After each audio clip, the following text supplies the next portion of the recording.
right, welcome everyone. Nice to see everyone again. All right, so today what we're going to do is we're going to jump into a couple other lessons. For example, lesson 3, probably get into a little bit of 4 as well. Do a couple practice problems, similar structure to what we did last time.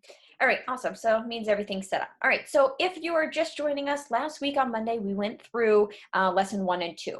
So lesson 1 and 2 is all about punctuation. So it's about semicolons, colons, things of that nature. So just to kind of recap, we did mention that there are 6 different comma rules. There's 1 semicolon rule, 1 colon rule, and 3 em-dash rules. So I highly suggest practicing those rules, making sure that you're able to get the hang of those. So before moving on to any new concepts, does anyone have any questions on lesson 1 and 2?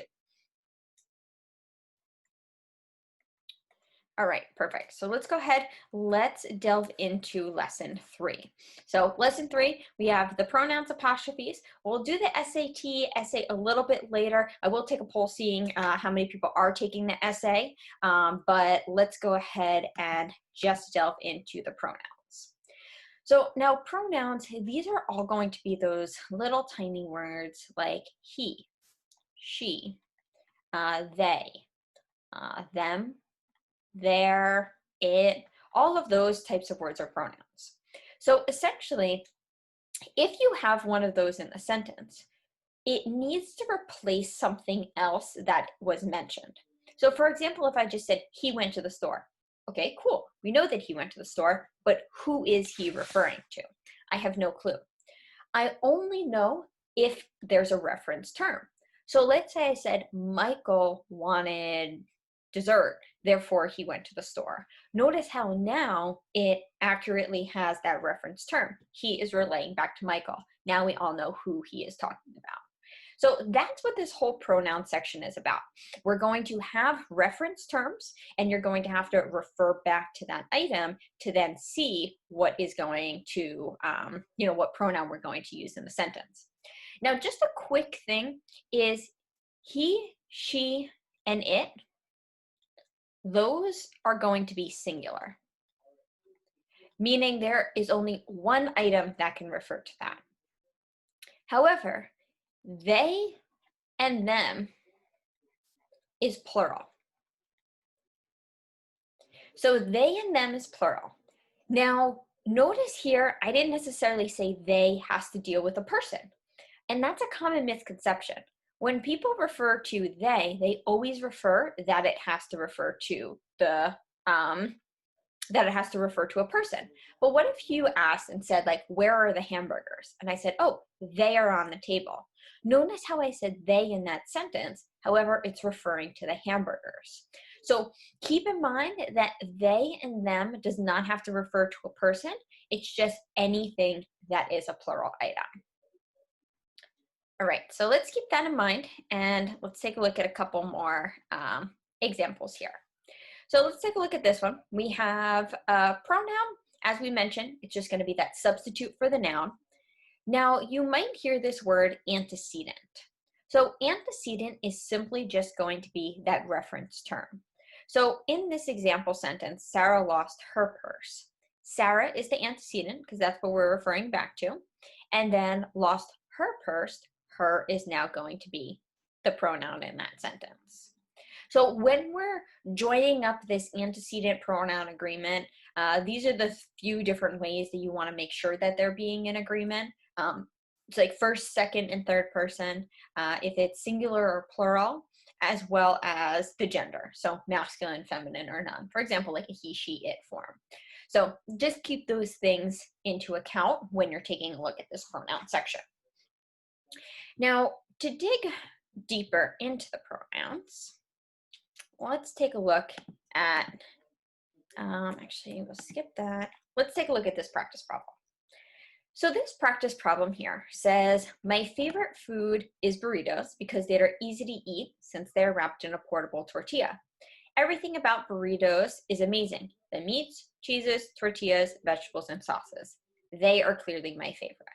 So this one's kind of a little tricky, but first I'm just gonna put a poll so you guys could take a look and let me know what you guys think in this question. So I just posted a poll. Let me know if you guys have any issues seeing that. Put in your answer what you think for this.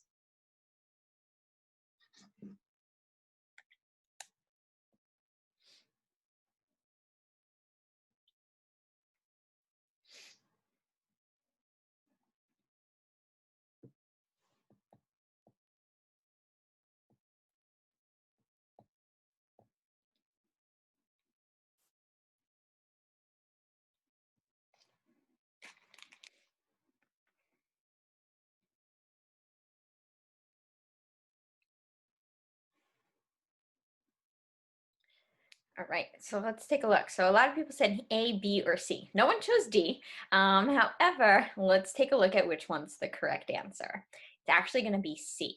So let's take a look at why.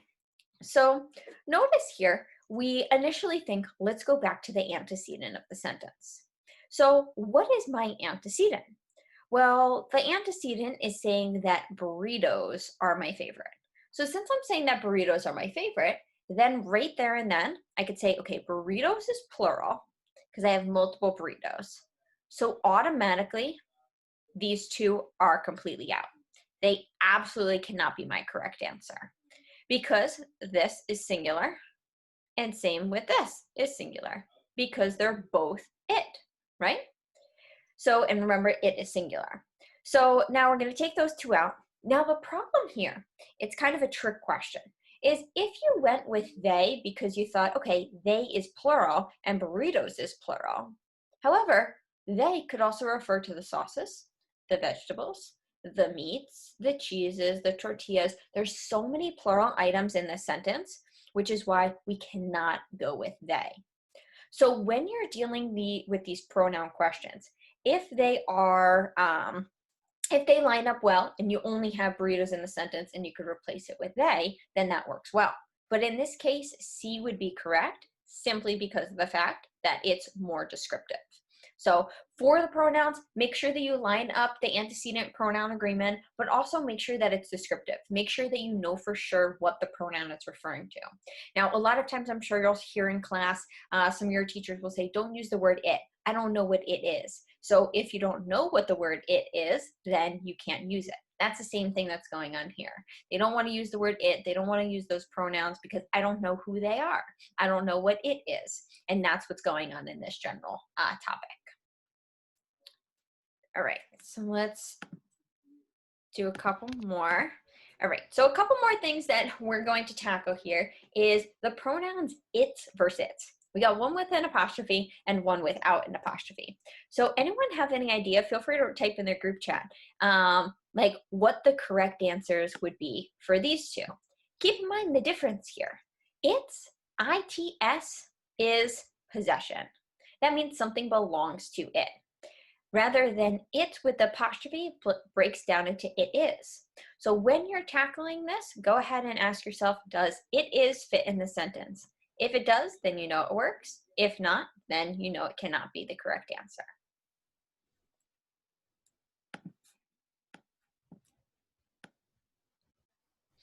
All right, so some people are saying it's. Okay, perfect. So let's see. Let's take a look at number one. So we said the dog wagged its tail. Notice how that doesn't sound good. So it's with the apostrophe is it is. So right there, you could cross out that and say this one would be our correct answer. You could double check by saying that the tail belongs to the dog. So I do have some type of possession in that sentence, which then tells us that that one is correct. Now in number two, you could say it is extremely important to do well on the test. Notice how that logically makes sense, that logically works in the sentence, which is why you can go with this one as our correct answer for that answer. Awesome. Right, so now this same concept here is what we're going to apply for whose and whose. So here, whose with the SE at the end, that's possessive. That's something belonging to someone. And then whose with the apostrophe S is who is.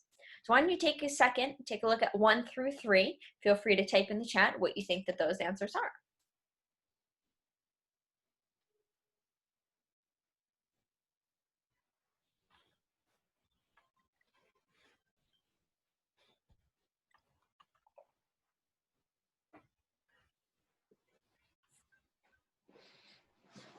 Awesome. So I'm seeing a lot of great answers here.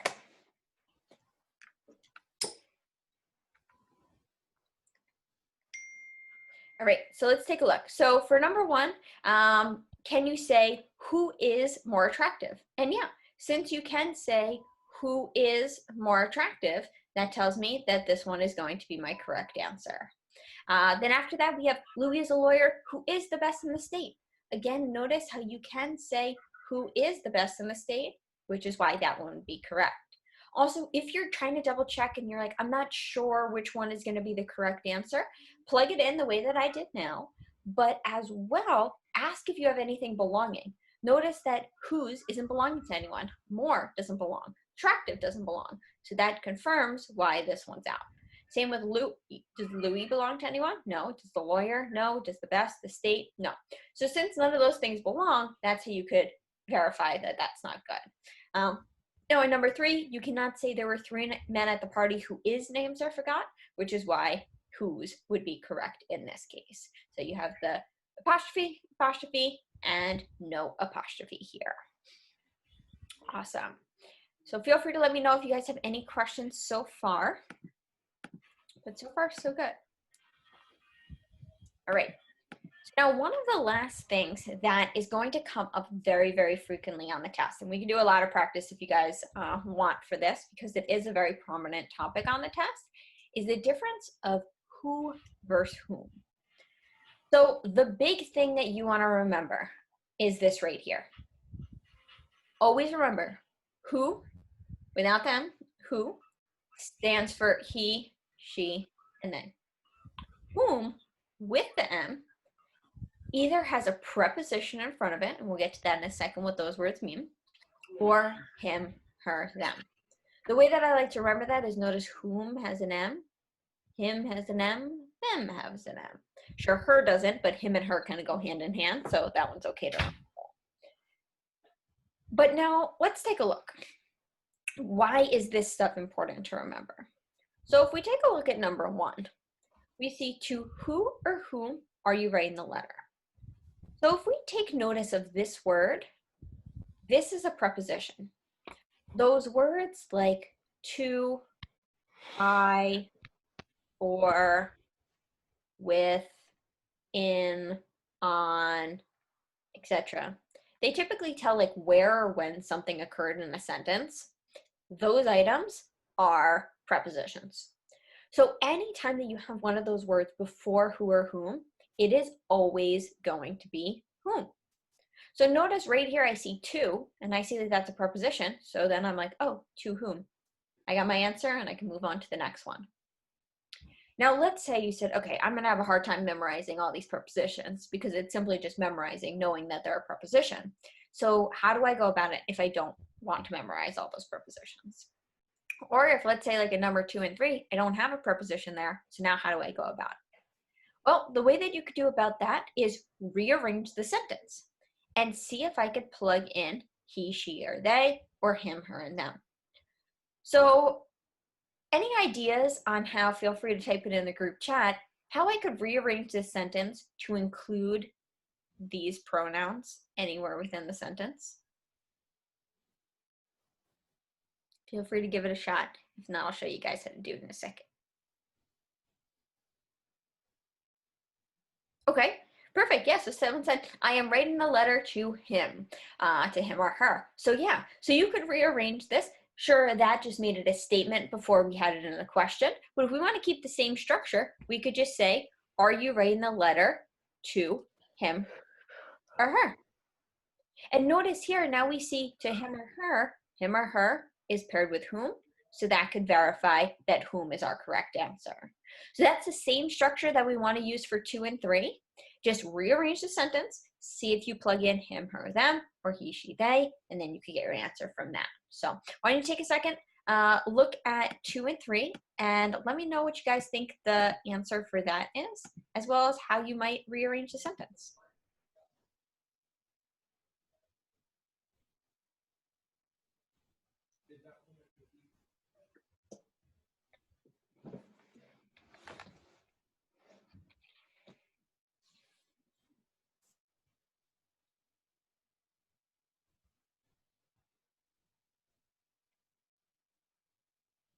I'm seeing a lot of who and who. So just double check as you run through it, double check rearranging the words.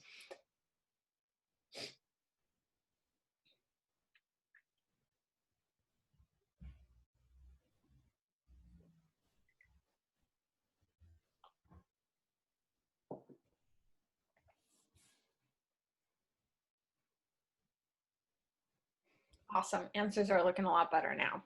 So let's see, so how could we rearrange sentence 2? What are you guys thinking? Okay, awesome. So someone just said in the group chat privately, should I vote for him or her? And awesome, that's perfect. So you would say, should I vote for him or her? Or you could say, should I vote for them? Doesn't necessarily have to be one person too. So should I vote for him or her? And then notice there, we have him or her paired with whom. So therefore, whom would be our correct answer. So notice this one's a little tricky because in everyday language, we never hear someone say, whom should I vote for? We always say like, oh, who are you voting for? And people just use the word who. So in everyday language, we typically just use the word who. However, that's different from spoken English and written English. On the actual test, you actually read the instructions. It says, please make sure that you regard the written conventions of English. So spoken English is sometimes different from written. So if you're saying like, who should I vote for in everyday speaking language, no one's pretty much going to correct you because that's typically what we always say. So don't go based off of what sounds good. That's how you're going to fall into some traps here and go with who should I vote for. So just make sure you adapt these rules and really try and apply it. And this actually shows you like why the rules are so important, because now instead of just going based on what sounds right, you could see how the rules will help out. But awesome. All right, so take a look at the next one. Seemed like most people got the answer correct for this, but how'd you guys rearrange this one? Awesome. So you said they were extremely. So yeah, so for here, notice this one's a little bit different because you're not rearranging the whole sentence. You could just rearrange this small little portion that it's referring to. So you could say they were extremely energetic. And notice here, they is paired with who, which is why who would be our correct answer for this one. Awesome. So we got whom for this one, whom for this one, and then who for this one here. Awesome.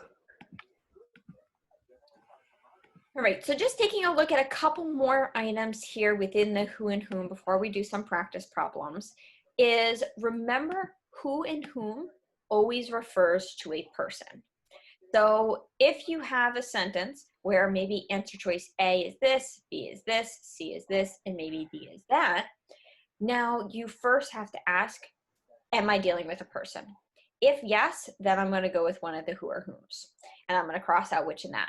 But if it's not dealing with a person and it's dealing with just like an object or something like that, then we would go with which and that. Now, the only difference between which and that is which is additional information and that is essential information.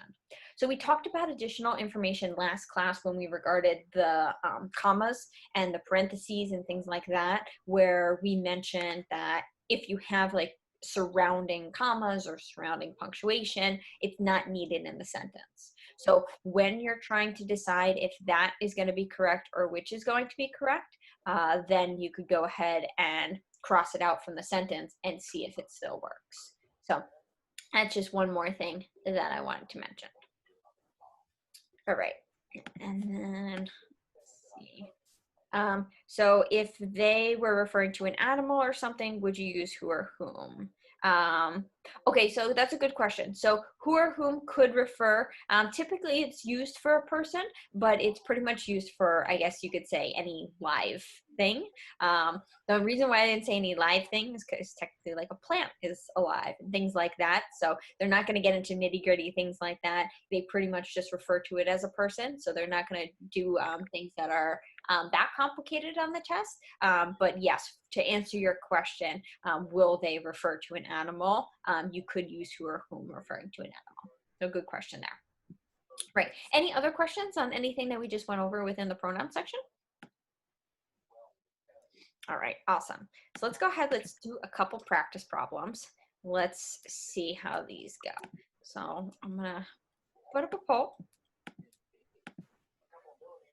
And All right, so I just launched the poll. Let me know what you guys are thinking for this one.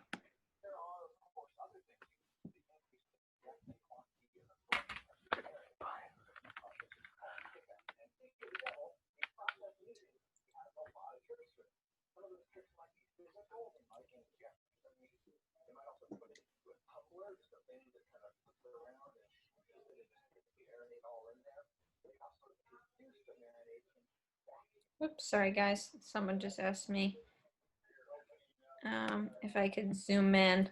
I think you guys could actually zoom in on your own, but I'll try and zoom in for you. Sorry, give me one moment. Actually, I think I might be able to make it full screen.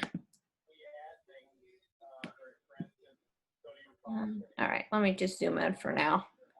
Hopefully that's better. Yeah, someone said if you're on your phone, just double tap. You could do that, I believe, on your computer too. You could zoom in.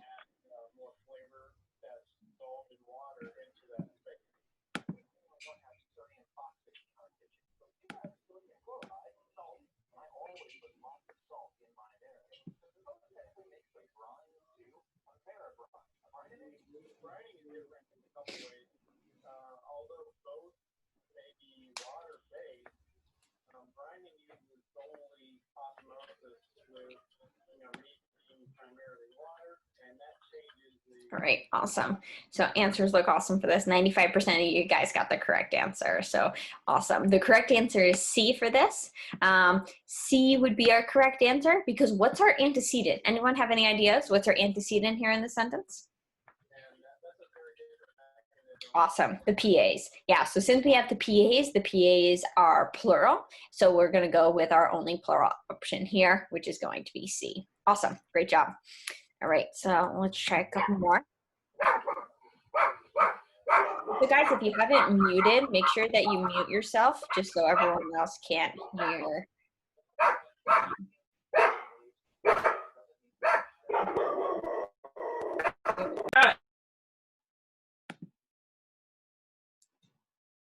Okay, I think I muted everyone. All right, so let's go ahead. I'll relaunch the poll. And let's go ahead and give this one a shot.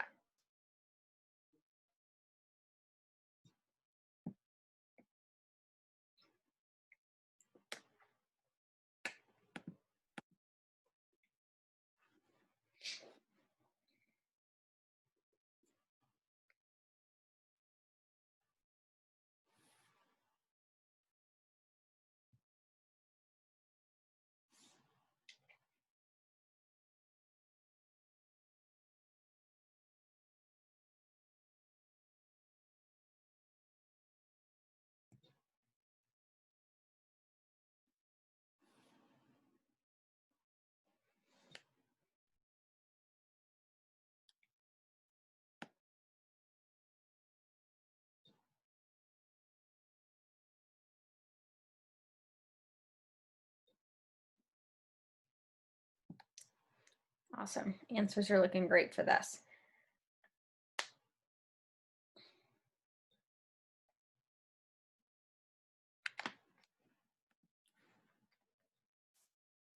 All right, perfect. So our correct answer here is B. Now, anyone have any idea of what the antecedent is here? What are we referring back to?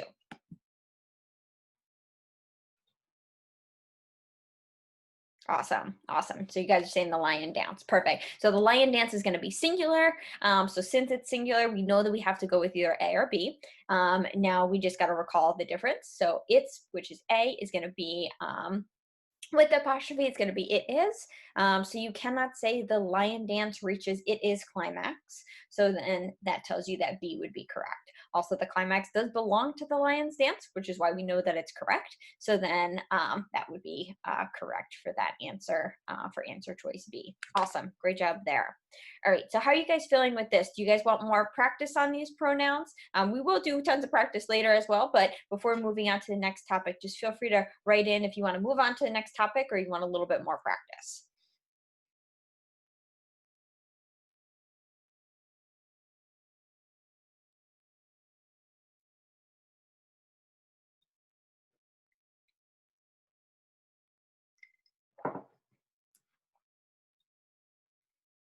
You know what? Actually, I'll just make a quick poll. So let's see.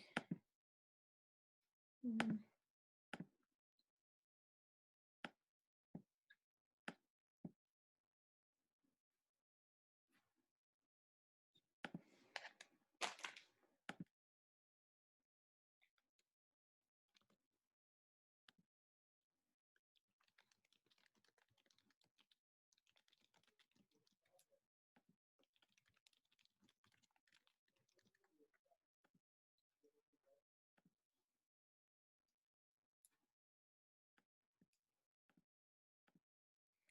So here, I just made a poll for us to use. All right, perfect. So just type in, let me know if you want more practice or move on to the next topic. So I could see.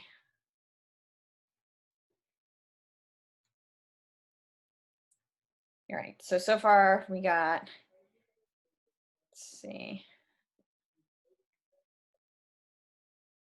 All right, so it looks like a lot of you, 13 of you want more practice, only 6 of you want to move on, 14 for more practice. So we'll just do a little bit more practice, just a couple practice problems. However, if you find that we're moving too slow and you want to just move on to the next things on your own, use the online learning platform that you guys made previously. Feel free to just do practice problems and kind of link back with us after. But all right, so here's the results. We got 15 for more practice. So let's go ahead and work through a little bit of that practice together. So let's go ahead and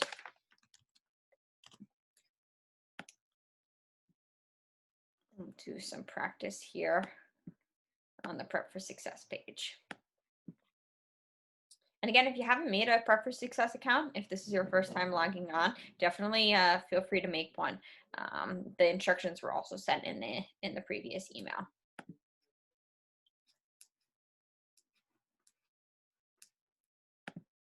All right, so let's do.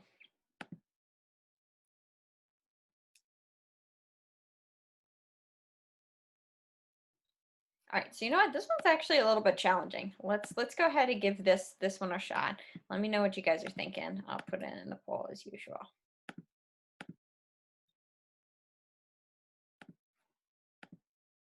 All right, so I just relaunched the poll. Let me know what you guys are thinking for this one.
And so far it's looking all right. Just keep in mind if you're putting in your answer, just take a look at this one's a flip-flopped where half the pronoun somewhere in the sentence, and now we want to identify what the antecedent is. Hopefully that's a little hint.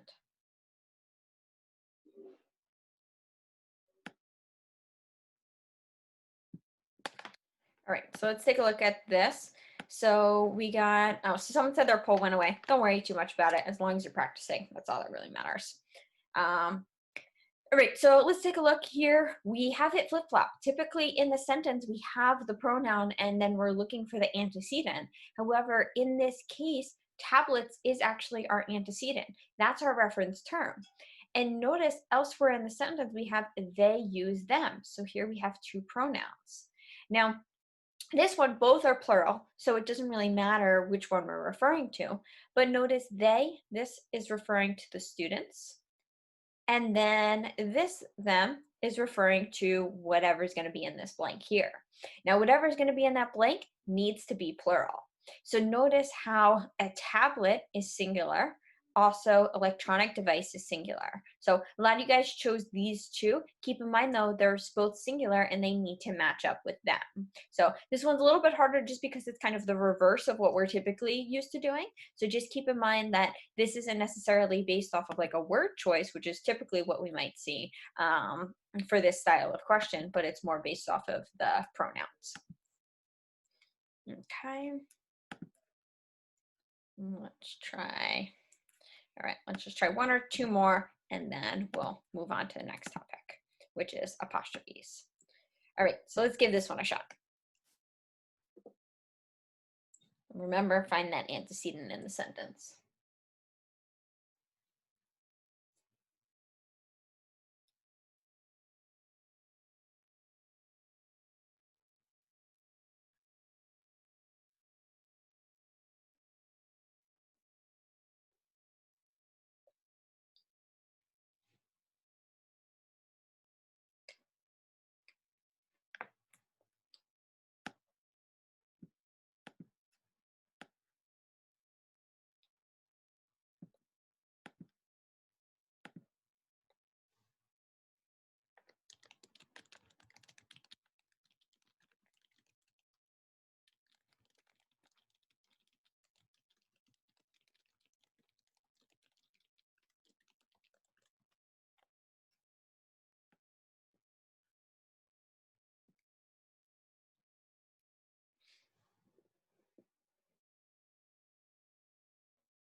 All right, give you guys just a second more. Looks like some people are still. All right, so it seems like A and D are super popular ones here. So let's take a look at which one would be our correct answer. So first and foremost, before we take a look at what the correct answer is, what is our antecedent? Let's write that in the chat. What do you guys think? Remember that antecedent is that reference term. Perfect, perfect, tutor. So everyone's saying tutor. So now answer this. If we got the word tutor, now is tutor singular or plural?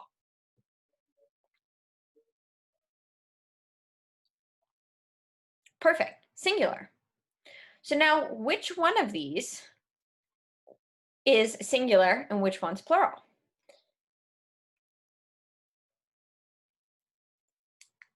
Perfect, so D is singular. Now granted, this one is also singular and ones is also singular. And the only plural case is this. So if you chose A and it's matching up with a tutor which is singular, that can be the case. So notice that structure of what I did. As I said, okay, what is my antecedent? Anytime I'm dealing with a pronoun question, it's always going to refer to the antecedent. So I go back and say that reference term, what is it? Okay, it's the tutor. The tutor, it's singular, so I have to match it up with a singular thing. This, as of now, is plural, so not my answer. Now, remember, this is it is. So if I say access to it is students' progress, that doesn't make sense. That one's out. Same with this is one is. That doesn't make sense either. So in that case, that one would be out. And then this one would be our only option after that because it's the only singular. Now also, notice a tutor is not an it. A tutor is not a one. A tutor could be his or her. It could have a gender associated with it. So that's why we want to go with D as our correct answer there. So just keep in mind that structure. If you're having a hard time with it, just recognize that when you get to a pronoun question, it's simply always going to have pronouns in the answers or pronouns somewhere in the question. Those pronouns are things like he, she, it, they. Now, once you identify that, then identify the antecedent and match it up, meaning both singular or both plural. So if you chose A, that might tell you that you want to work on that, like pairing of it to make sure that it's singular or plural or, different things like that. All right, so now with that being said, let's go ahead and tackle some other styles of questions. And if you guys want to do more pronoun questions on your own, I just logged on to the Prep for Success Tutors website. It's simply just going to prepforsuccesstutors.com, going ahead and signing in, and now you guys have access to all of this material. So if you do want more practice, highly suggest to log on to that. And if you have any questions later when we have a break, feel free to ask any questions on that. All right, so let's go ahead and jump back in. We'll jump into apostrophes. So apostrophes, these basically have two different ways of going about them. Well, technically three, if you want to group them. So notice here, these are our three different ways. The first one is a contraction. The second one is something called singular possessive. Our next one is plural possessive. So let's take a look at what's going on in this. So contractions, those words are going to be all either actions, like you see here, either an action or a pronoun. Now the pronouns are just the things that we spoke about, like she, it, he's, who's, their, all of those words are pronouns. So when you add an apostrophe onto it, it makes the contraction. Now, what simply is a contraction? It's just when you take two words, basically take out a couple letters, maybe take out a space, and squish them together to make one word. So notice here, like this is like she is. This is it is.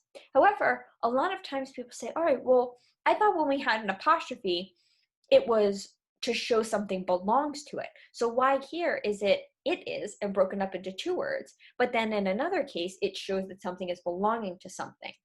Well, when you're dealing with contractions and you're dealing with actions or pronouns, that's the only case that it negates that possessive rule, that it does not have to do with something belonging to something. But if you do not have a pronoun, now it's going to be based off of the possession, meaning something belonging. So that will look something like this. If I say the book's cover, and I put my apostrophe here. Now that tells us that apostrophe, notice how book is not a pronoun, it's also not an action. So that tells us that there's some type of possession happening.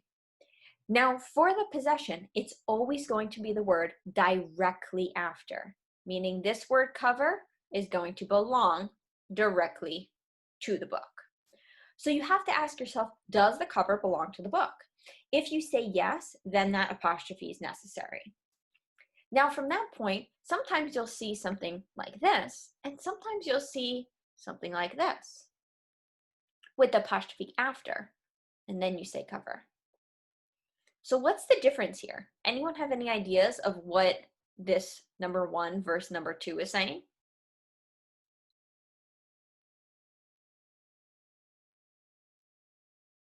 Let me know in the group chat.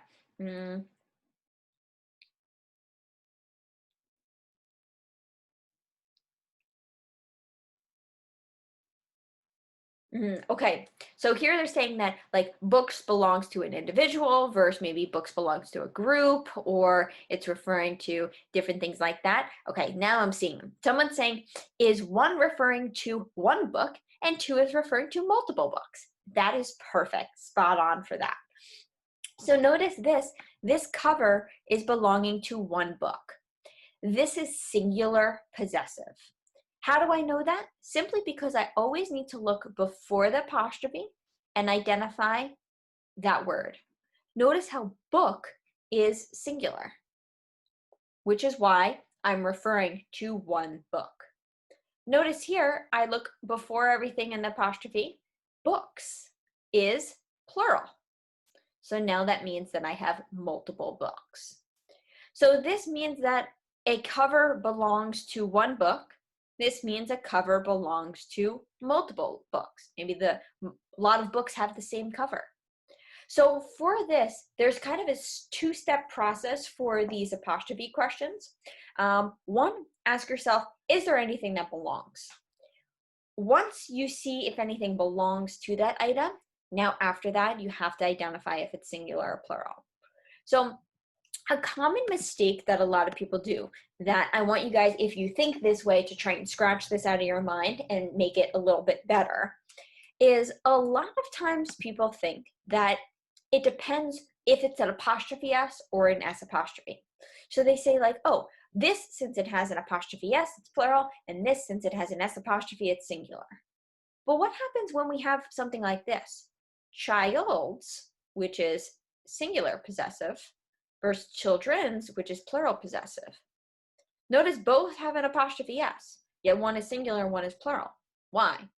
Simply because of the fact that child, the word before the apostrophe, is singular. Children, the word before the apostrophe, is plural. So remember for this, don't go based off of if it has an S, apostrophe S or an S apostrophe. Just look before the apostrophe.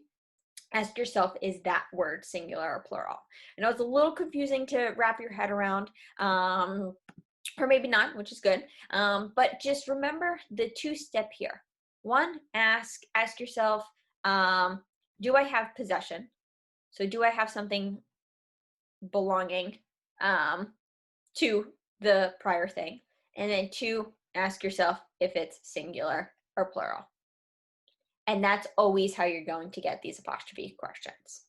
So let's go ahead, let's do a little bit of practice on this. Let's go ahead. These are actually a little bit difficult, but you know what, let's start with this one, and then I'll go and bring us to a couple others. All right, so let's go ahead. All right, I'm going to post the poll now. Let me know what you guys are thinking for this one.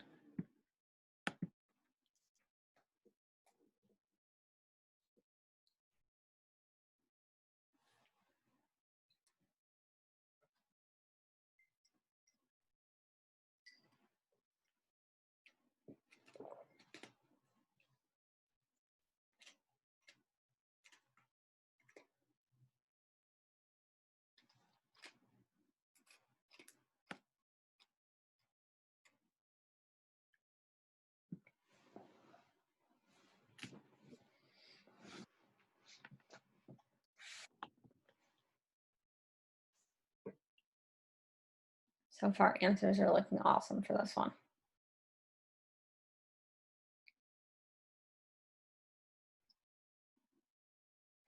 Give you guys an extra minute or so.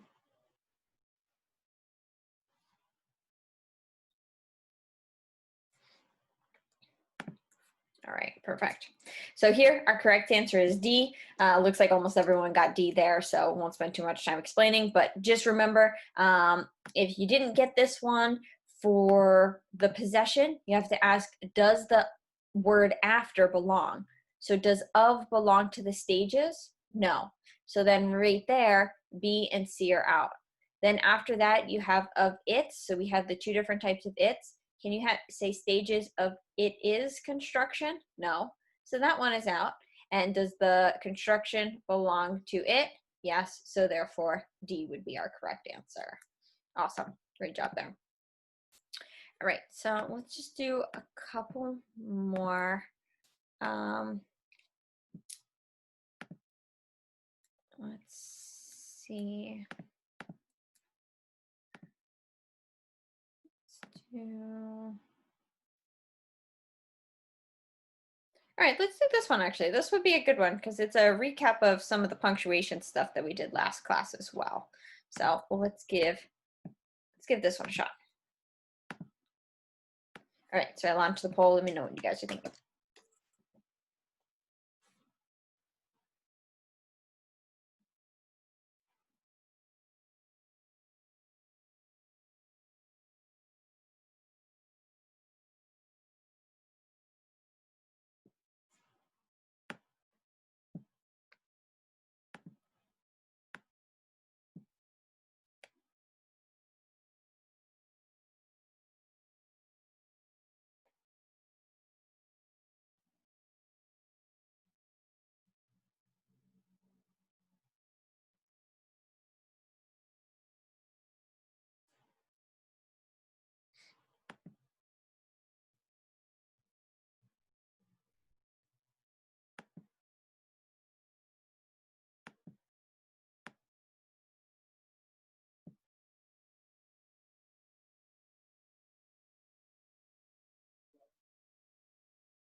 Remember, when you're doing this one, ask yourself, does the age belong to that person? Also, is person singular or plural? How many do I have? So keep that in mind as you tackle this one.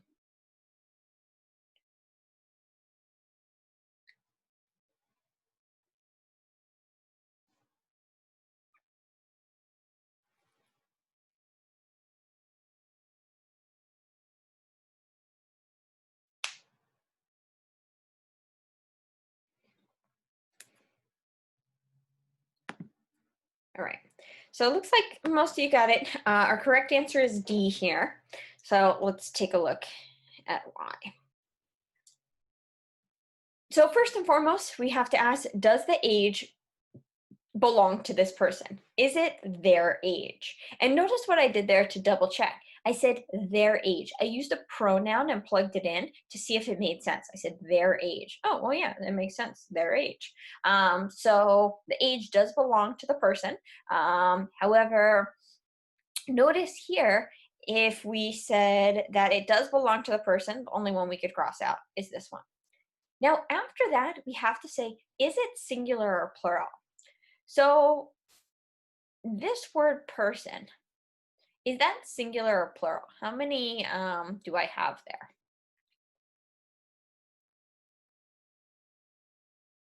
What are you guys thinking?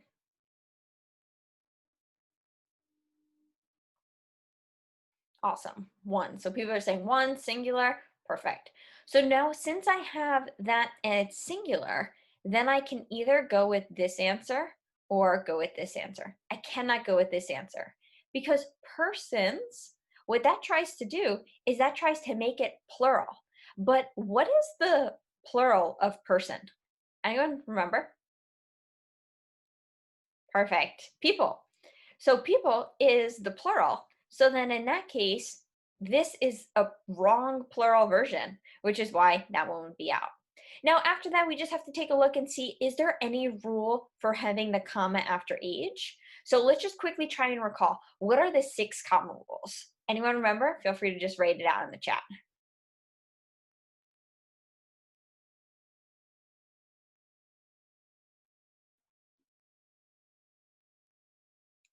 Anyone remember? What are some of the comma rules?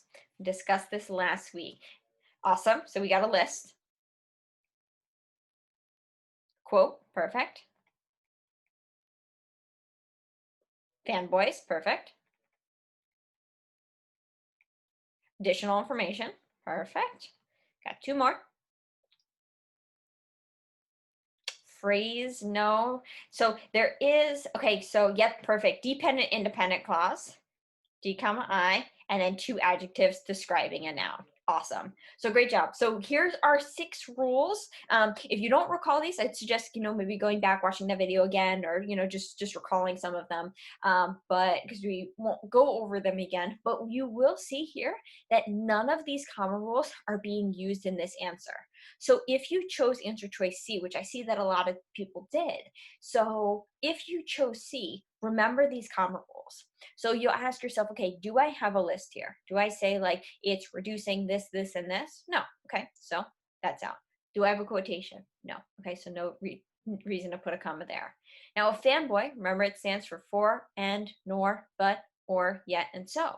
Remember there, I have none of those words right before the comma. I can. There's not even a C in fanboys, so that one's out. Now, additional information means that I could take that information out from a sentence. So if I put a comma here, that means everything after is additional, and I could take everything out. But if I delete everything else from the sentence and I just say the practice of reducing visual factors of a person's age, okay, so the practice of doing this does what? It doesn't count as additional information because I cannot take it out. So that one's out. Now the D comma I is the structure where it's like, because this happens, comma, that happens.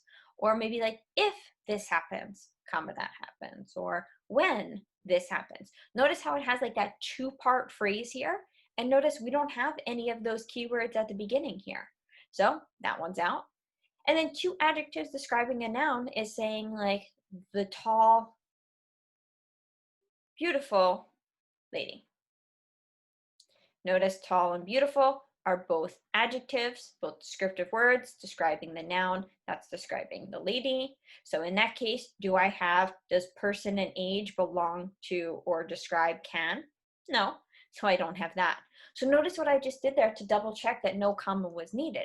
I went through the comma rules. If it doesn't follow one of these comma rules, it doesn't have a comma. But if for one of them we were like, oh yeah, we do have a list or we do have a quote, then that's the only reason why we could put a comma. So if you chose C, just try and remember these different rules and then cross them all out, and then we could just go with D as our correct answer for this one. All right, awesome, great job on that. All right, so let's just try like one or two more because it seems like these are a difficult topic. So just want to make sure that you guys are able to tackle these. All right, so let's relaunch this poll. Let's give a try to this one. Let me know what you guys are thinking.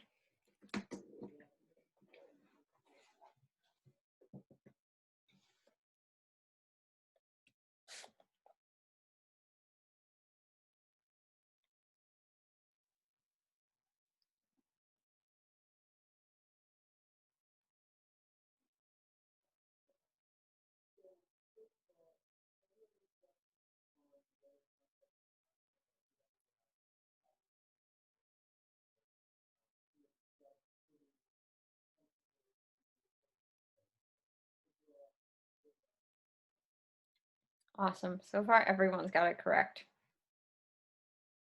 That's awesome to see.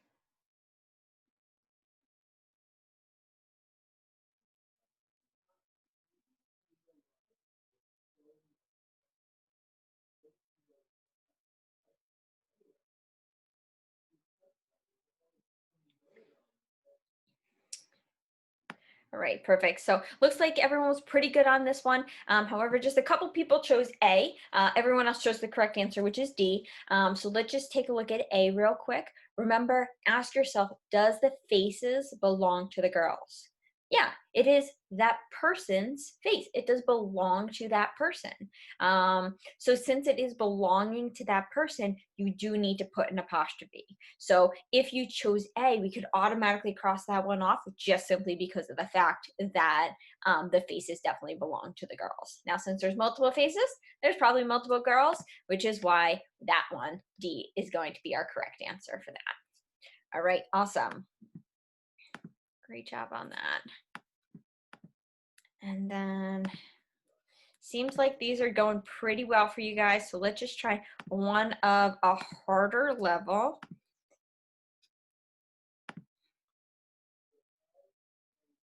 Okay, so this one's actually a really difficult one, but it seems like you guys are doing really good. So I want to challenge you for those students that are looking for a challenge. So let's give this one a shot. Just really hone in on what it's asking in this question because it's kind of tricky, but give it a shot.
All right, so we'll end the poll. Let's go through this one. Yeah, this one's definitely a little bit more difficult. We got, I'll share the results with you guys. So 9 of you said B, 10 of you said C, and 2 said D. So good that no one chose A because that's not correct. But the correct answer is going to be B. So awesome for that 43% of you that chose B. Now let's take a look at why. So this one's actually kind of complicated because of the fact that the word remark can be used in two senses. It could be a subject, or sorry, not a subject. It could be a verb, so like an action, as well as it could be more of like a noun, like an actual thing. So it could be used in the sense of like the student says this exam is hard. Now it's an action. Or it could be like the student said something, and that something is a remark. So notice how it can be used in two different ways. Now, notice here, if I plug in the word says, and I said, or actually say, because the students say. So we said, as a teacher walked around the room during the exam, she overheard a student say, this exam is hard. And let's say instead of remark, I said say. Notice how that sentence works well. And say is a synonymous with remark as the action. So if it's synonymous with the action, you can own an action. So that's why right away, the note change is going to be out, because that shows that the remark is no longer actually going to be the noun. You only can own a thing, which is a noun, a person, place, or thing. So right away, that wouldn't be out, or that wouldn't be our correct answer and would be out. So then we kind of have to see, okay, well, what is the one that is showing the action? And the student remark is essentially here, the student says. So considering that, that's why we are going to go with B as our correct answer. Good thing no one chose A. That one's kind of way off course. And then student remark, this is past tense, but notice here we're not talking about past tense. We're just saying that, sure, maybe a lot of other things are in past tense in the sentence, but the remarked wouldn't be in past tense. She's just saying a student just said this in general, which is why that one would not be our correct answer. So this one's definitely a harder one, so if you had a hard time on it, no big deal. If you're getting the other ones, awesome. But this does give you just an idea of some of the harder base structures if you were, doing pretty well on these. All right, so let's go ahead. Let's just take a quick 5-minute break.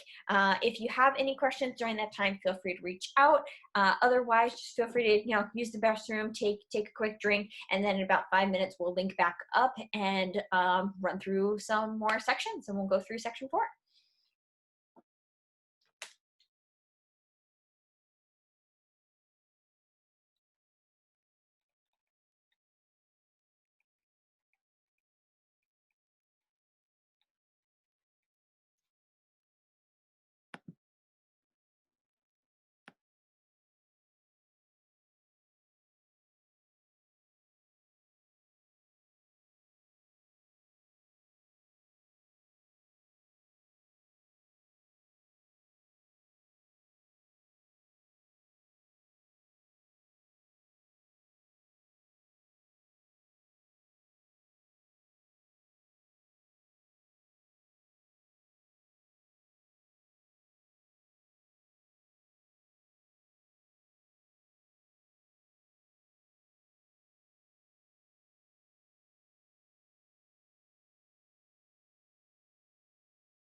All right, guys, I'm just about to launch a poll in regards to the essay section of the test.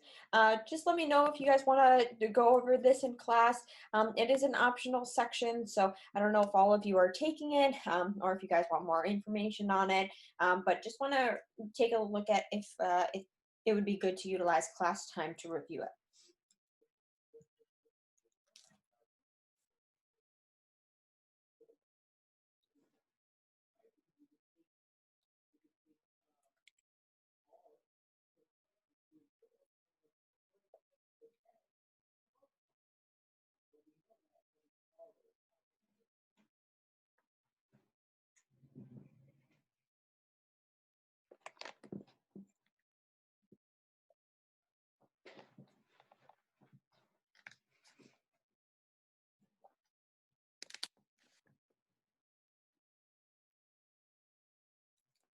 So I'll just give it a second more with the poll, and then we'll go ahead and jump back into material.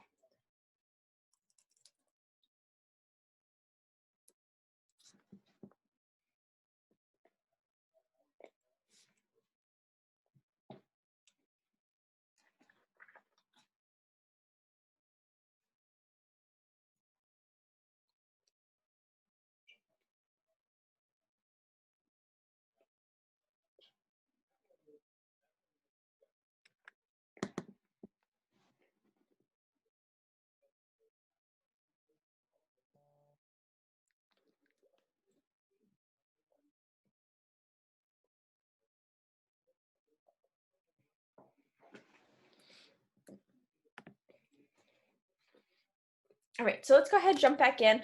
So it looks like the poll, a couple of you said that you're not sure if you're taking it and you kind of want a little bit more information. So um, if that was you and you're looking for some more information, the essay section on the test, it is an optional section. So what I would suggest is go ahead and take a look at the colleges that you're wanting to apply to. You could just do this on like the Common App, or even just going on Google and typing in, if you want to apply to Rutgers Business School, type in Rutgers Business School, do you require SAT? Or do you require the essay of the SAT? And then once you figure that out, then that'll allow you to tell you if you should take the essay or not. Now, there's kind of three different requirements for it. One is going to be the um, that you need it, so it's going to say required. Now, you cannot apply to the school if you do not have that essay section. If it's required and you submit without having it, then they will simply just turn your application away because you don't have all the necessary requirements. So if you do want to apply to those schools, I would suggest that you do the essay. Now, sometimes they'll say recommended. Now, recommended, I would only recommend doing it if you think that you're going to do amazing on it, because they won't throw out your application if you didn't do it. So let's say you feel that you're going to do really poor on it. There's no sense of doing the essay section and submitting it, and now them having an extra piece of evidence that maybe you wouldn't be a good fit for their school. You want to try to make yourself seem like the absolute best fit for their school. So now, if it says that it's not required or not recommended, and it just says that it's not needed, do not take the essay section. And that goes for all of your schools. Don't take the essay section, because now it's just an extra section that you need to study for. And why study for another section if you simply don't have to study for another section? So that just kind of gives you a quick little rundown. I know only 3 of you said that you are not taking the essay section. So in a couple classes, now that I know this, in a couple classes, we will go over the essay section. I will do it though at the end of the class, just so then, I could let you guys know, hey, anyone not taking the essay, feel free to, log off. The remaining of the class will just be, geared towards that essay section. So I won't do it in the middle, just so then you guys have to hang around, and I'll try and do it towards the end. So I'll keep that in mind in a couple weeks. We'll definitely run through it. But for now, today we're not going to go through that, because I want those 4 people that said that they're not sure. I want you guys to have the time to go back and double check and see if it is required. So someone said, where is the best place to find if the colleges require the essay as well as other requirements? 2 different ways. typically the Common App. So the Common App, if you guys are familiar with that, it is a website that you go on that you apply for all of the schools that you would like to apply to. So it has all of the schools listed. You check off the ones that you want to apply, and it tells you all the credentials that you need for that given school. So typically it will be on there. However, and I would suggest that's the first place to check. However, if it's not on there and you're looking for somewhere else, I would suggest just going straight to the website of the school. So, like I said, if you're looking at Rutgers Business School, literally just go on Google, type in Rutgers Business School, and then put in like SAT, essay requirements. And then it should give you a bunch of information for that. So that's the best way that I would suggest to figuring it out. All right. So anyone have any other questions on the essay? We will formally go over that in a following lesson. Just wanted to get an idea of that. All right, perfect. So let's go ahead. Let's bounce back to all the material that we were talking about today. Oh, so someone said, what's the score of the essay out of? There's 3 sections. Each of the 3 sections is out of 8 points. But again, all that, the nitty gritty of the rubric and perfect score essay, what that looks like, we'll definitely go over that on a later topic later class, once everyone's aware of if they need to take it or not. And we'll go through all of that info. Any other questions, though? Okay, perfect. All right, so let's take a look. Let's jump back to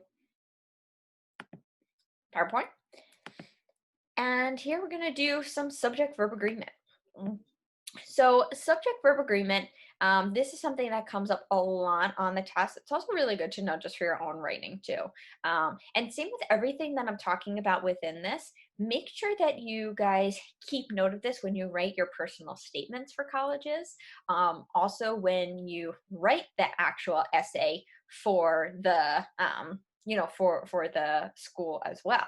So because the thing is schools look out for that, making sure that you have proper grammar, make sure that you understand how to write. They want you to make their school look good. So if you're kind of all over the place with your subject verb agreement, with your commas, with your writing, they will notice that. So definitely start implementing this now. If you're writing essays for history or for English class, definitely try to implement these as well. Someone said, last question, but do they super score the essay too? No. There is 4 sections and you have to get, the 3 sections, and they do not take the highest score in all 3 sections.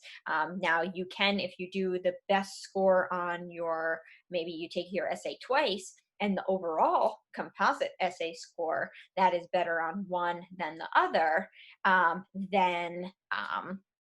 then you could take that essay and then you could take another actual SAT score and put them together.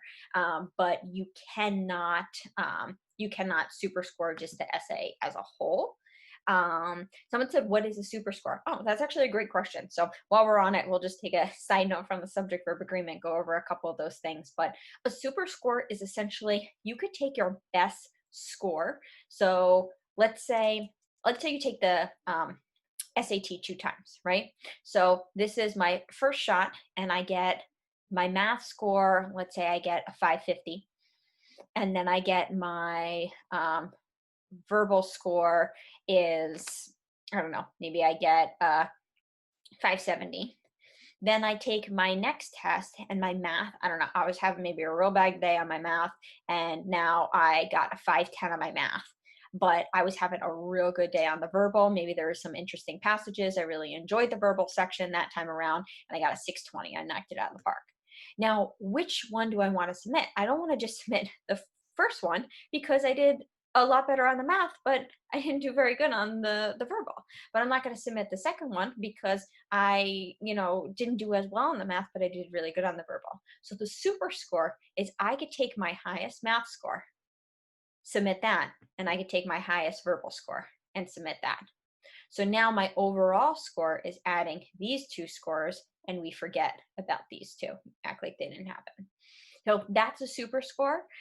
So in this case, now you'll also add the essay section to it. So let's say the essay, you get whatever score, and then this essay, you get whatever score. You just submit the one. So let's say this one was higher your first time around, then you went down, you could just submit the higher essay score. Now you can take the little portions with that. So for example, like the math, if you got better on the calculator math on one and the non-calculator math on the other, and then the vice versa, you can't take your like better of your calculator and your non-calculator and stuff like that. It's just the math, verbal, essay. Verbal, you have the reading, you have the writing. You can't take your best of each and kind of match it up. It's literally just taking your best math, your best verbal, and your best essay. However, there was a question here, can you omit your essay score if you don't like it? No. So that's why I highly suggest have some foresight into it and say, do some practice, see what a perfect score essay looks like. And again, once you guys figure out if you're taking the essay, we will do that probably next class. We'll run through all the different requirements of what the essay has to do. Unless you guys just want to go through the essay now, but I want to definitely give you guys the opportunity for those people that are trying to see if they're taking the essay or not. So I did want to do that next time. So then someone said, so super scoring can be done even if you didn't take the SAT 3 times. Yeah, so it could be, just you just need to take it twice. So it's just take your best score of, like, you could take it 6 times and take your best score out of those 6 times. It's just a matter of however many times you take it, you could take your best score from those and make your overall. Does super scoring depend on the schools? I would say about 90% do super scoring. However, some don't. I know a lot of like the Ivy League schools, some of them don't do super scoring just because they want to see your best overall like performance just in one day. However, I haven't seen too many schools that don't do the super scoring. So if you guys are curious, you could definitely look it up and double check that your school allows super scoring, but I would say that most schools do allow the super scoring. So I wouldn't worry too much about that. Any other questions in regard to this like super scoring or even just any questions about the SAT in general that I could help you guys with?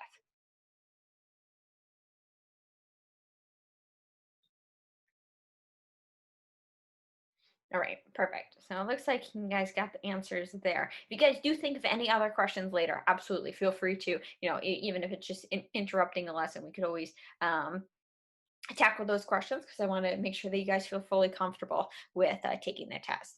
But with that being said, also a side note on what we just spoke about is definitely take the test more than once. I highly, highly suggest it. Now, most of the time, even if you do no studying in between your first time and your second time, most students do better just simply because you're used to the environment. The first time that you take it, you're not aware of your surroundings. You're like, oh, I got this testing ticket. Do I need my calculator? There's so many questions asked. But the second time you go in, you're like, oh, I've done this before. I've got this. So it becomes a little bit smoother that second time around. So I highly, highly suggest at least take it twice. If you guys want to take it a third time, absolutely. Nothing's holding you back. Feel free to do that. But at least take it twice because then you have the option to super score. Even if you get 10 points higher here or 10 points higher there, still 10 points. So that fluctuation definitely can help your score. So definitely suggest to take it more than once. Someone said, does the essay affect your grade? So it affects your essay grade, but not your overall SAT 1600 grade. So you have your 3 sections. You have your math score, which is out of 800. Then you have your verbal score, which is out of 800 for your total of 1600. And then you have your essay section, which is out of a total of 24 points. So it's going to affect your score in terms of the essay score, but it's not going to impact your 1600, which is why it's optional. It has nothing to do with the 1600 score. Someone said, do you know the SAT essay and the AP Lang exam are graded similar? Yes, they are. If you're in AP Lang, the essay is going to be very familiar for you because it's basically just a rhetorical analysis piece. And then we say, I'm not sure if you know, but are you, but if you're going into a major such as language, should you take the SAT subject test for that? And do you know what it works for the information on that? Okay, so for subject test, if you are taking a subject test, I would double check for your school. I know for a lot of like engineering schools, if you're going for something like that, they require at least like one science, typically like a some type of STEM, so maybe a math or a science, they require you to take that. Some schools do require for certain majors. Now, I know all schools do not require a subject test, so it is very specific to each school that you're looking to apply. Now, if you're not familiar with those subjects tests, you have the general SAT that tests, the math and verbal. However, then there's small subsections, so they have like a math test where it's just strictly math, and that is out of 800 points, and you could just take that and submit it to the school to show how good you are at math. There's a chemistry one, there's a language arts one, there's a whole bunch of different ones that will basically show your abilities just in specific topics. So some schools require those just because they take the SAT into account, but they want to see, maybe if you're going into a science field, they want to see how good you are on chemistry, and the SAT doesn't test chemistry, so they might require you to take a chemistry one or a physics one or certain ones. Now that's not meant to like freak you guys out that there's more tests out there and things. Most schools don't require them, so I would just double check on the school that you're looking for. So someone said, so if we go over the SAT essay in class, could the tips carry over for the AP exam? Yes, some of them can, not all of them. It's going to be geared more towards the SAT test. However, you could definitely use some of the strategies to apply to the AP exam as well. Because I believe on the AP exam, which I don't tutor very often in the AP exam, but it is like a rhetorical analysis, and that's exactly what we're going to be doing in the essay section here. So I would just focus on that rhetorical analysis if they do ask. But yeah, things typically do overlap. All right. Any other questions? All right. So you know what, while we're on this topic, and since we just have a little bit of time left, I might as well take this time now we'll do some of the subject-verb agreement next time, or maybe at the end if we have some time, but let's just do the essay. Since there's so many questions on that, I really want to make sure that you guys understand what's going on with that, instead of leaving class today like, okay, I feel like I kind of know what's going on, but I don't know what's going on. So I want you guys to feel comfortable with that. So let's just delve into the essay, just because I want you guys to feel fully, confident with that. Now, if you don't know if you're taking the essay, still can't hurt to stick around. It could help for some things, but definitely can't hurt with that. So let's go ahead, let's delve into the essay. So let me go ahead and open up an example prompt so I could show you guys actually what the essay is going to be asked. So let me bring that up for you guys.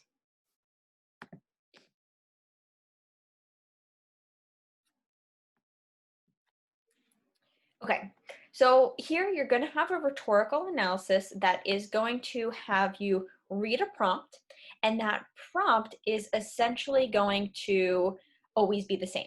It's going to say something like this. So it's going to say, as you read the passage below, consider how the author uses, and there's going to be 3 points, evidence such as facts or examples to support claims, reasoning to develop ideas and to connect claims and evidence, and then 3, stylistic or persuasive elements such as word choice, appeals to emotion, to add to power to the ideas expressed. So that is always going to be your prompt. Now, there's going to be an essay that you're going to have to read.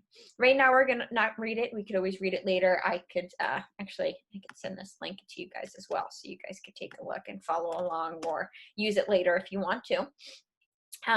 But here and now, there's going to be an essay associated with it. Once you're done reading that essay, the prompt is always going to follow suit. It's always going to be the same. It's going to say, write an essay in which you explain how the author builds an argument to persuade his audience that, Now, it always inserts in whatever the argument is. So if you find yourself having a hard time deducing down what the argument is or what's even going on in the essay, I suggest scrolling down to the bottom first and reading that, because it will actually give you a concrete idea of what the essay is going to be about. So then you say, in your essay, analyze how the author uses one or more of the features in the directions that precede the passage, which is what we just mentioned. Precede the passage is what's before the passage, or features of your own choice to strengthen the logic and persuasiveness of his argument. Be sure that your analysis focuses on the most relevant features of the passage. Your essay should not explain whether you agree with Bogart's claim, but rather explain how Bogart builds an argument to persuade the audience. So notice this. This is basically asking, write an essay how the author is being persuasive. So you have to write a persuasive essay telling us how the author is being persuasive. So someone just mentioned in the group chat, so we need to talk about syntax, tone, imagery, question mark. Yes, some of those things are definitely things that we can discuss. And I will go through a list of things that you guys can discuss in this essay. So any questions so far before I delve into what to look for when running through this essay? If we practice the SAT essay, can we send it to you so you could grade it as if it was the SAT, or you could tell us how we could improve? Yes, so for this, if you do want to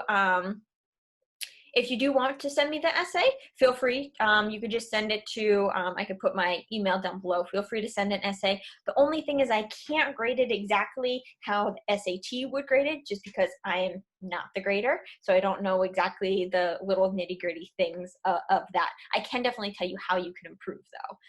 So I won't be able to give you a direct score, but I could definitely tell you how you could improve, maybe where things like go wrong with that. So yes, if you would like to send me your practice essay, I will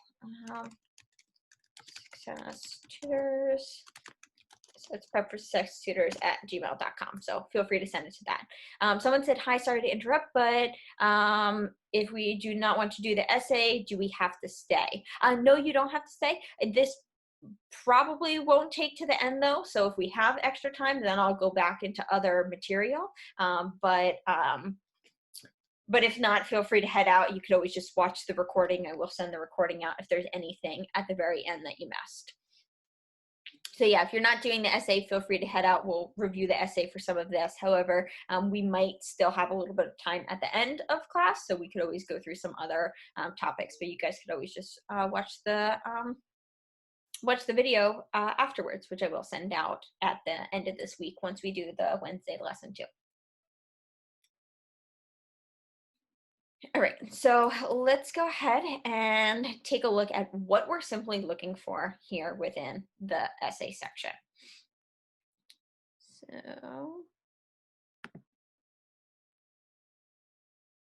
okay, so here's a list of 10 things that you could look for when going through the essay section. So the first one is an anecdote. Now, an anecdote is just a short or amusing or even an interesting story that basically describes a real incident about a person. Then we also have word choice or diction. So that's like the vocabulary, the style, the expression of how someone is speaking. Number 3 is facts, data, figures, evidence, statistics. All of those things are super important to look out for.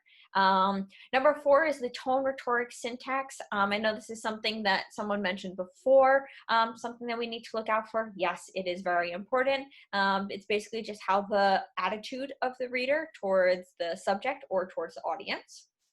Number 5 is also rhetorical questions. Now, we also have logos, pathos, ethos. We'll delve into that in a little bit. We have a counter argument, and then also literary devices. So let's start off with our very first one. This is just an example here. It's an example of an anecdote. So let's say we had a story, right? And it started off like this.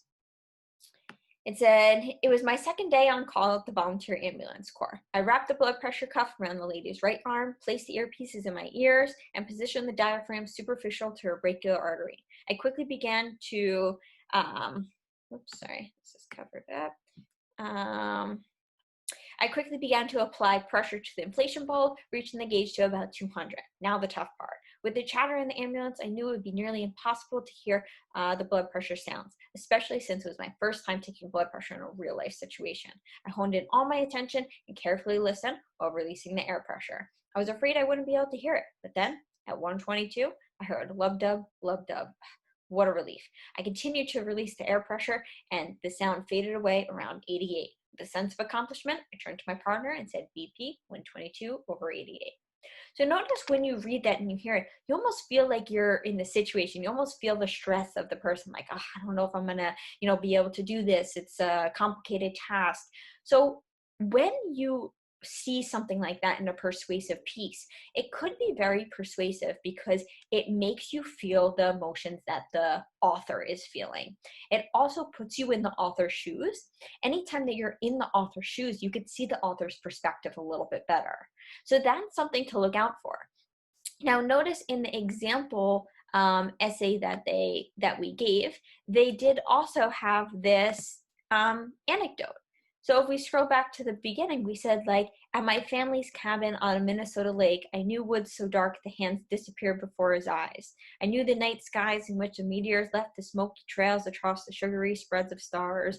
And we continue going on, but notice you're feeling that he's at this Minnesota lake. He's looking at the stars. It makes you feel like you are connected with the reader. So notice that's something that we could pick out within this essay. It's something that we could pick out within a lot of the different essays as well. So that's one thing that you want to look out for. Now our next one is going to be word choice or diction. So the word choice and diction is super important because let's say we have a super informal tone. Let's say, it's a super relaxed. Now, that could show that maybe they're speaking to a larger audience. Maybe they're trying to appeal to the masses. They want everyone to understand what they're trying to say. So if you speak in a tone that everyone can understand, then more people will agree with you because more people simply understand what you're talking about. Now, on the opposite, if let's say the author is talking in a really formal tone, that could mean that maybe they're really educated on what they're talking about. For example, in the piece that we just read, notice how they were saying like, oh, brachial artery, superficial. So notice all of those words show that maybe they were really educated on the medical field or whatever, field they may be talking about in the passage. So that's something that could be persuasive because if the author is knowledgeable on the topic, it could make you be a little bit more persuaded and want to agree with them more. And notice how all of these pieces that I'm mentioning, I'm saying that this is proving their point because it connects you with the reader. It's proving the reader's point because it's making you understand the reader. It has some type of connection with the author and the reader, and then can help you understand the prompt better. So now our next one is tone, rhetoric, syntax. So here, let's say you're being like sarcastic in your tone, or maybe you're being happy in your tone. Like if a friend comes to you and they're super excited about something that's happening, then that almost makes you get excited, even if maybe you have no clue what they're talking about or you could care less. It still just makes you excited that they're excited. So if the reader has a certain tone, it could give a certain persona onto the essay too. Now, our next one is a rhetorical question. So a rhetorical question, it's not meant to actually give an answer, but it is meant to elicit a response. So for example, let's say you're reading through the whole essay, and let's say it's about like saving the environment or something like that. And you're reading this essay, and then you get to the very end and it says, are you saving the environment? Right after you read this whole essay about saving the environment. You're like, oh crap, should I be saving the environment? It almost makes you like, it almost like points a finger at you when you ask a question directly to your audience that's reading it. Now you're making almost that person feel solely responsible for maybe what's going on in the environment that you just mentioned by asking, are you saving the environment? And kind of pointing a finger. So notice how powerful a rhetorical question can be. It singles out that person. It maybe makes them want to jump on the bandwagon, maybe makes them want to do something about it. So different things like that within the rhetorical questions could be very persuasive. And keep in mind, we're trying to write this persuasive piece of telling how persuasive this essay is going to be. Now, our next one that we're looking at is appealing to the audience. So there's 3 different ways that we can appeal to the audience. The first one is appealing to ethos or ethics. So an example of this would be something like doctors all over the world would recommend this treatment. So notice it's got a lot of great things within that statement. One, it's saying doctors. Doctors are normally a highly prestigious, credible person. So if a doctor is saying this, might be more likely rather than just Joe Schmo on the street said that he would recommend this treatment. You probably won't listen to him as much as maybe a doctor, even if you don't know the doctor. Now it also says all over the world. So if every single doctor is recommending this treatment, that also has a lot of credibility. When you pull in all this credibility into your argument, it helps prove your argument more. Also, if they're recommending it, that means that it's probably good. So therefore, it's also adding credibility. So notice it's adding so much credibility in so many aspects of this sentence. And that's what they're looking for in the description and in your essay. Take a line like this and really dig deep. Say, this is such a powerful, persuasive sentence due to the fact that we're pulling in the doctors, we're saying all over the world, they're recommending, and exactly what I said before, that could be a very strong paragraph. Now, continuing forward with appealing to the audience, we also have appealing to emotion or passion. So this is a huge one that comes up a lot within the test. So if, let's say, they're pulling at your heartstrings and making you really sad about something or making you really happy, as I was mentioning before, if your friend is happy about something, it almost makes you happy, almost makes the reader happy. But let's say we had the example before about saving the environment. Let's say we had an anecdote at the beginning of the sentence or beginning of the passage that had this big, long, sad story about how these animals are dying due to us not contributing to the environment. Now that might pull at your heartstrings. That might make you upset and say, I really want to do something about this because of how emotional this is making me. Now, the moment that you pull in that emotion, it makes it more persuasive. Now, our next one is appealing to the audience, but now to reason or logic, which is going to be called logos. So appealing to logic is if you have a very logical statement. Something like this. If I said, all men are mortal, Socrates is man, therefore Socrates is moral. Notice how it's like X equals Y equals Z. Okay, so X equals Z. It lines up perfectly. No one can argue. No one could say, oh, well, no, Socrates is not mortal. Okay, well, it clearly says that this is causing that and that's causing that. So therefore, all of this will work within the sentence. So anytime that you have a very logical argument, that would be within the logos. Now, another thing that's kind of a subsection to the logos is simply when we're dealing with statistics and facts. So anytime that you have a statistic, it's a very logical approach. No one can argue with a fact. Now, if you have an opinion, that's something different. That's not very persuasive because that's just what you feel about the argument. But the moment that you pull in a statistic, maybe numbers or actual quantities, now it becomes concrete evidence. It is not more of a subjective opinion, but it is actual tangible evidence. So that's something to look for. Now our next one is a counter argument. Counter argument is super important simply just because of the fact that let's say you had an argument, right? And your friend said, hey, I'm going to vote for candidate A. And you said, okay, cool, why? And they said, oh, because of all these great reasons. And you're like, oh, okay, that's cool. Well, why not candidate B? How do you know candidate B isn't any better? And they said, no, I didn't even look at candidate B. I just know that candidate A is great. Then you probably wouldn't be inclined to listen to them because you'll be like, okay, even though A is great, how do you know B is not better? So if someone came to you and had a counter argument and said, hey, I'm voting for A because A is great. However, all of these, things about B are absolutely horrible, which is why I'm voting for A. Now I'm more likely to agree with that. So a counter argument is when we say the opposite side of it and why we disagree with that side. So why we agree with this side, but why we disagree with the other side. Now, by saying both sides of the argument, it really helps to kind of hone in why that viewpoint is better. And then the very, very last one is simply just literary devices. So this is probably the last one I'd worry about. If none of these look familiar to you, I would not worry about Googling them or looking them up. You have plenty of other resources to tie into this essay section, so I wouldn't worry about this, but these could tie into some of the previous things that we mentioned. So now, taking this into account, how do you actually take this to write your essay? So you'll see here is your thesis statement. This is going to be the sole most important thing for this essay section of the exam. It's the sole most important thing because it is graded very, very heavily, making sure that you have a strong thesis statement.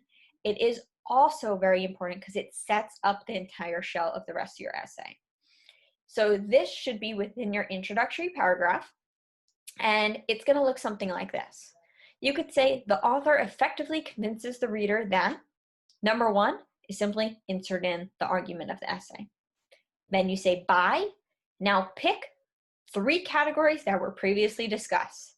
So maybe the author effectively convinces the reader that we should save the environment by using an anecdote, having a strong tone, and using rhetorical questions.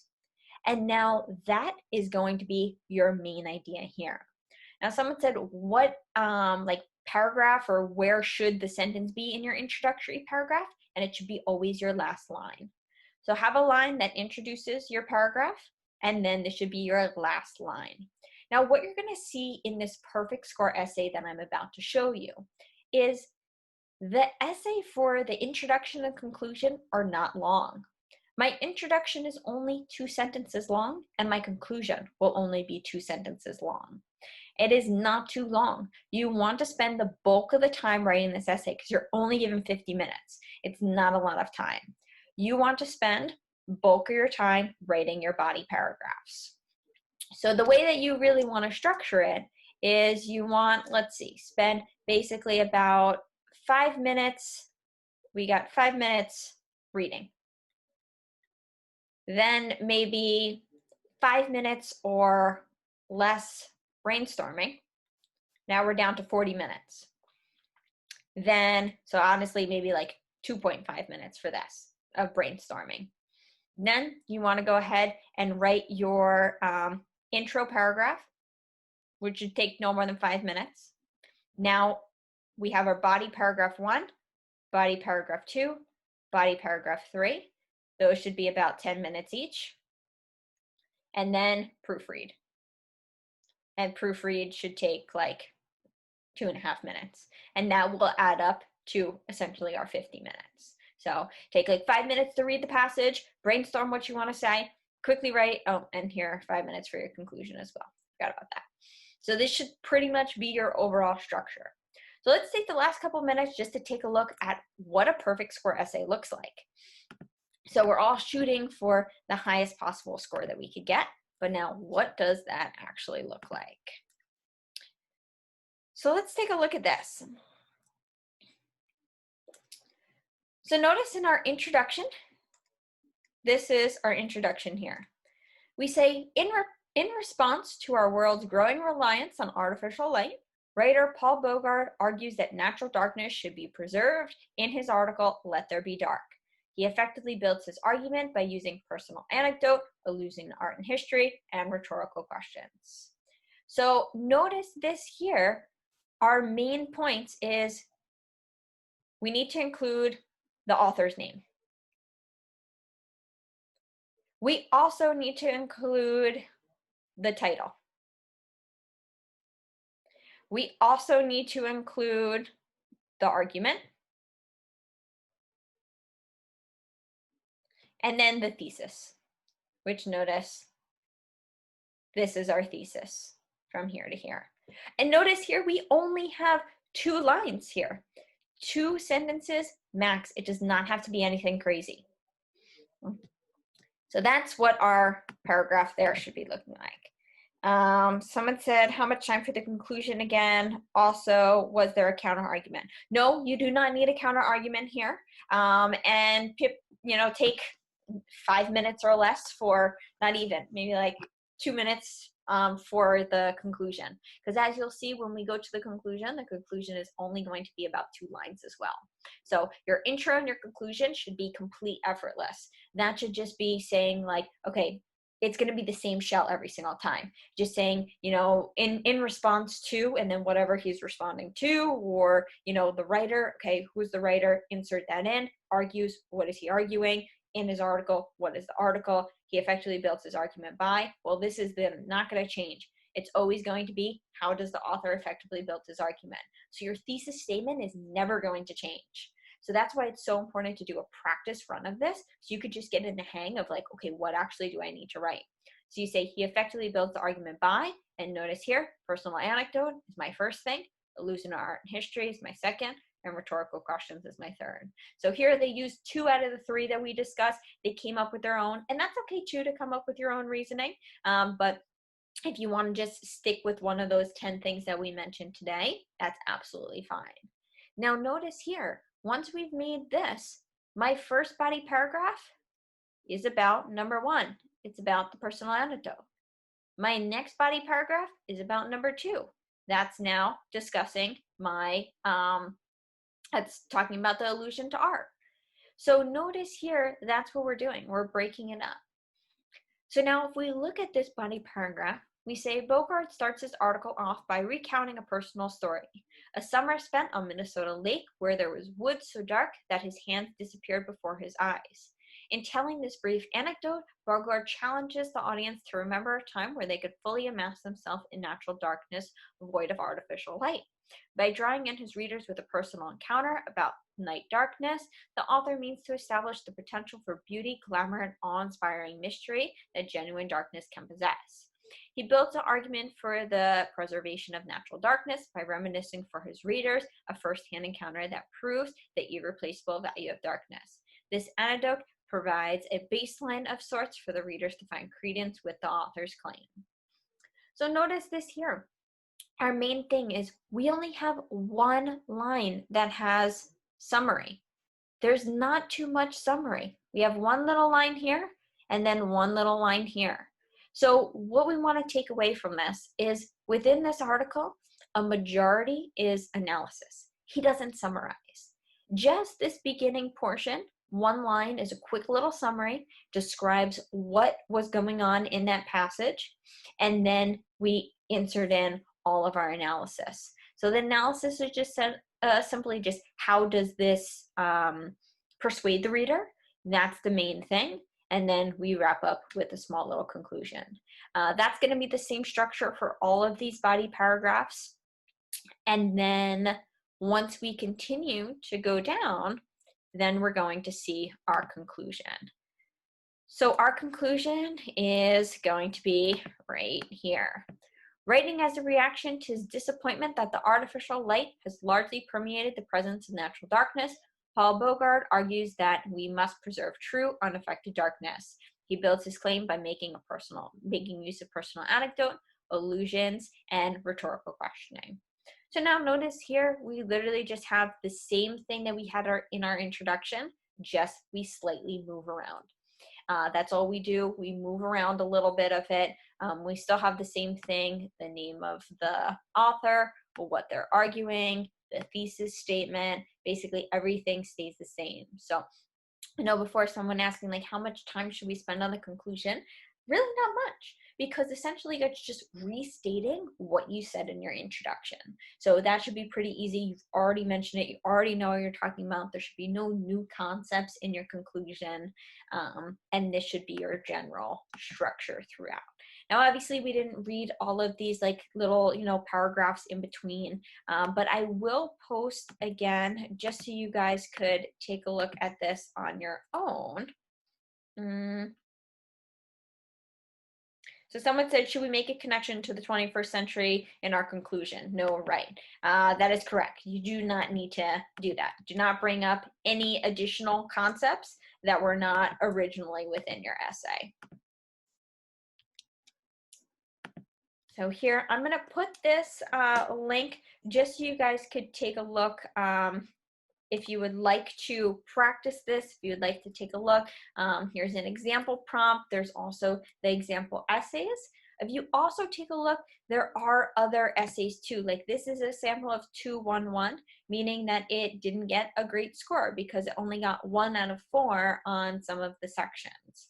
But however, 444, notice how that's a perfect score. So it kind of breaks down what the different scoring is. So if you want to go back, take a look at certain essays, see kind of where you lie, where your rating is, that can kind of give you a better prediction of if you're at like the 2 level or the 3 level or the 4, kind of gives you a better idea of that. So I would definitely suggest taking a look at that. Before we wrap up, just one more thing that I wanted to mention for you guys is,